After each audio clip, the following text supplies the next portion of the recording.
Hello friends, இன்றைக்கி ஹெல்த்தியான quinoa Pongal எப்படி பண்ணுறதுன்னு பார்க்கலாம். இதில் ஹெல்த் பெனிஃபிட் ரொம்ப ஜாஸ்தியாக இருக்குது. அத்தனை வைட்டமின்ஸ், மினரல்ஸ் எல்லாமே வந்து இதில் இருக்குது. நீங்கள் வந்து ஒரு டம்ளர் எடுத்துட்டிங்கன்னா நல்லா அலசிட்டு நம்ம எப்பயும் பொங்கல் பண்ணுற மாதிரி பாசிப்பயிரும் ஊற வச்சுருக்கேன் 1/4 டம்ளர். 1 டம்ளர் கினோவாக்கு 1/4 டம்ளர் பாசிப்பயிறு. இதில் குக்கரில் 1க்கு 2 அப்படின்னு நம்ம தண்ணி வச்சுட்டு அதுக்கப்புறமா தேவையான அளவுக்கு உப்பு சேர்த்து ஒரு 3-4 விசில் விட்டு எடுத்தோம் அப்படின்னா சூப்பரான நம்மளுக்கு குழஞ்சி வந்துடும். இதை நல்லா மிக்ஸ் பண்ணோம் அப்படின்னா நல்லா குழஞ்சிரும். இப்போ தாளிக்கிறதுக்கு பார்த்தீங்கன்னா உங்களுக்கு வந்து மிளகு, ஜீரகம், அதுக்கப்புறம் இஞ்சி, கருவேப்பிலை, பெருங்காயம், அதுக்கப்புறமா பார்த்திங்கன்னா முந்திரி, இதெல்லாம் தாளித்து நம்ம கொட்டிட்டோம் அப்படின்னா சூப்பரான பொங்கல் ரெடி ஆகிடும். நல்ல ஹெல்த்தியான ரெசிபி. கண்டிப்பாக இதை ட்ரை பண்ணி பாருங்கள்.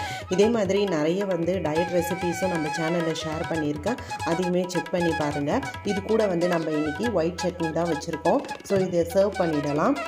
வீக்லி ட்வைஸ் அந்த மாதிரி நீங்கள் இதை எடுத்துட்டீங்க பொங்கலாவோ இல்லை வந்து உப்புமாவாகவோ இல்லை